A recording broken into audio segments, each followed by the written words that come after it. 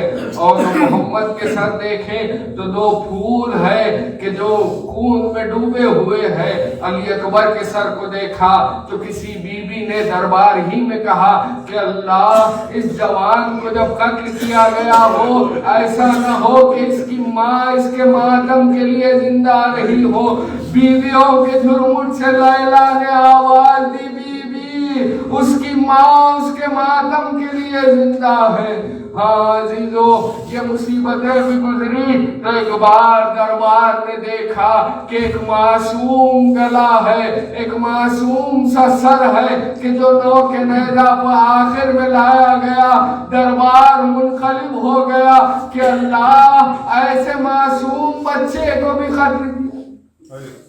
اب اس کے بعد کی جو مصیبتیں ہیں کہ دربار ہی میں یہ دیکھا گیا کہ ساری بیویوں کے درمیان یزید ملعون نے جب قافلے پر نظر کی تو اس نے کیا دیکھا کہ ایک 4 سالہ بچی ہے کہ جس کا عالم یہ ہے کہ ایک ہاتھ گلے پر ہے، ایک ہاتھ چہرے پر ہے، ایک پیر زمین پر رکھتی ہے تو دوسرا اٹھا لیتی ہے۔ بڑا اضطراب کا عالم تھا تو اس بچی کی طرف دیکھ کے اس نے پوچھا کہ تم اس طریقے سے تکلیف میں نظر آ رہی ہو، ایک پیر زمین پر رکھتی ہو تو دوسرا اٹھا لیتی ہو، تم کون بچی ہو، کس کی بیٹی ہو؟ تو سکینہ نے کہا اے یزید اپنے ظالم سپاہیوں سے پوچھ کہ اس طرح میرے گلے میں رسی باندھی تھی کہ اب تک گلا دکھ رہا۔ جب اسے پتا چلا کہ یہ سکینہ ہے تو ایک بار اس نے سکینہ سے پوچھا کہ سکینہ ہم نے سنا ہے کہ تمہارا بابا تمہیں بہت چاہتا تھا۔ سکینہ نے کہا چاہنا کیسا، اپنے سینے پر سلاتے تھے تو مجھے نیند آتی تھی۔ اب اس نے کیا کیا کہ جو دشت میں حسین کا سر رکھا تھا اس پر سے غلاف کو ہٹایا اور کہا سکینہ ہم تمہاری محبت کا امتحان لینا چاہتے ہیں، اپنے بابا کو یہاں سے اپنے پاس بلا لو تو ہم جانے کہ تم سے محبت کرتے تھے۔ سکینہ نے پھٹا ہوا دامن پھیلایا، آواز دی بابا یزید ہماری محبت دیکھنے والوں نے یہ منظر دیکھا کہ سر حسین فضا میں بلند ہوا، اپنی 4 سالہ دختر کے پاس حسین کی سواری آئی۔ یہ ایک موقع تھا کہ باپ اور بیٹی کی ملاقات ہو رہی تھی، دوسرا موقع وہ اندھیرا زندان کہ جس رات سکینہ اپنے بابا کے لیے بے چین ہوئی، حسین کی سواری زندان میں آئی تو ایک بار رخسارے پر رخسارہ رکھا، کہا بابا آپ کے بعد وعدے پورے ہوئے، ہم کو تماچے لگے، ہم نے صبر کیا، بابا ہمارے دودھ چھینے گئے، ہم نے صبر کیا۔ یہ کہتے کہتے آواز دھیمے ہونے لگی۔ زینب نے کہا سید سجاد اپنی بہن کی کیفیت تو معلوم کرو۔ امام تو زنجیر سنبھالے ہوئے بہن کے قریب آئے تو جاتے جاتے سکینہ نے وصیت کی کہ بھیا اس کی کوشش کرنا کہ میری میت کسی ٹھنڈے مقام پر دفن کی جائے، مگر وہ ٹھنڈا مقام کہاں؟ حاکم کا حکم ہے کہ میت زندان سے نہ نکالی جائے، اسی اندھیرے قید خانے میں مزار بنائی جائے۔ سید سجاد ایک بار بہن کی قبر بنا رہے ہیں۔ عزیزو آپ نے بھی دیکھا ہے کہ کیسے میت دفن ہوتی ہے، جب نہلا دیا جاتا ہے، کفنا دیا جاتا ہے تو آخر میں یہ امور انجام دیتے ہیں کہ رشتہ داروں کو قریب بلا کر دیدار آخر کرواتے ہیں۔ ساری بیویاں جمع ہو گئی سکینہ کا دیدار آخر کرنے کے لیے، مگر جیسے ہی ماں کی باری آئی جناب ام رباب قریب پہنچی، اپنی بچی کو اٹھایا، کبھی زندان کے اس گوشے میں جاتی ہے، کبھی زندان کے اس گوشے میں جاتی ہے۔ زینب نے پوچھا بھابھی کیا کر رہی ہو؟ کہا بی بی اتنی روشنی میسر آ جائے کہ میں آخری بار اپنی بچی کا یہ منزل بڑی سخت تھی مگر اس منزل کو بھی طے کیا سید سجاد نے. اکیلے اپنے بہن کو کاخ میں سلا رہے ہیں, 2 ہاتھ نمودار ہوئے, آواز آئی میرے لال میری امانت کو میرے حوالے کر دو. سپرد کاخ کیا تو رہائی کا پیام ملا. عزیزوں مجھے بس 2 جملے شاہ امام کے بھی بیان کرنے ہیں اور آپ کی زحمت تمام ہے. رہائی کا پیام ملا, سید سجاد کو دربار بلایا گیا. اب جب رہائی کا پیام ملا تو یزید ملعون نے ایک حداد کو بلایا تھا کہ جو امام کے جسم سے توق و بیڑی کو جدا کرنے والا تھا. اس نے امام کے قریب پہنچا تو ہاتھوں سے ہتھکڑیوں کو جدا کر لیا, پیروں سے بیڑیوں کو جدا کیا, کمر سے لنگر کو اس نے کاٹ کے اتار دیا. مگر جب توق کی باری آئی وہ قریب آیا, اپنے قبضے کو توق پر جمایا. جیسے ہی اس کی نظر گلے پر پڑی وہ سیہا کر کے پیچھے ہٹ گیا کہ اللہ یہ شخص زندہ کیسے ہے, یہ توق تو گلے میں پیوست ہو گیا ہے. یہی وجہ تھی کہ 40 برس بعد بھی آپ کا جب غسل ہو رہا تھا تو محمد باقر نے سیہا بلند کیا کہ کیا بات ہوئی. لوگوں نے پوچھا تو امام نے کہا کیا بتاؤں کہ بابا کے گلے کا زخم اب بھی تازہ تھا, پشت پر تازیانوں کے نشان بھی تھے. مگر اتنا تو ہوا کہ مدینہ تھا, چاہنے والے موجود تھے, بیٹا موجود تھا, تو غسل و کفن کا بھی اہتمام ہوا, نماز جنازہ بھی پڑھائی گئی اور بقیع میں بڑے احترام سے سید سجاد کو دفن کیا گیا. میں کہوں محمد باقر آپ بڑے خوش نصیب ہو کہ اپنے بابا کے آخری امور انجام دیے. مگر ذرا کربلا 11ویں محرم کی وہ صبح دیکھیے, آپ کے بابا حسین کے لاشے کے سرانے فریاد کر رہے ہیں, بابا مجھ جیسا جب بھی سجاد نے کہا میرا قلم رونے لگا, درد کچھ ایسا بڑا درد میں ہم رونے لگا. ابھی بچت زید بھائی اور یوسف بھائی خالی اس کی مدد کریں گے. بیمار کربلا کا تابوت اٹھ رہا ہے, کرب و بلا کا زخمی یثرب میں چل بسا ہے. بیمار کربلا کا تابوت اٹھ رہا ہے, پھر فاطمہ کے گھر میں فرش عزا بچھا ہے. بیمار کربلا کا تابوت اٹھ رہا ہے. نیت کے آگے آگے یہ کوئی کہہ رہا تھا, بازار سے نہ گزرے سجاد کا جنازہ. بازار کو یہ قیدی ہوتا ہوا گیا ہے. بیمار کربلا کا تابوت اٹھ رہا ہے, فاطمہ کے گھر میں فرش عزا بچھا ہے. بیمار کربلا کا تابوت اٹھ رہا ہے.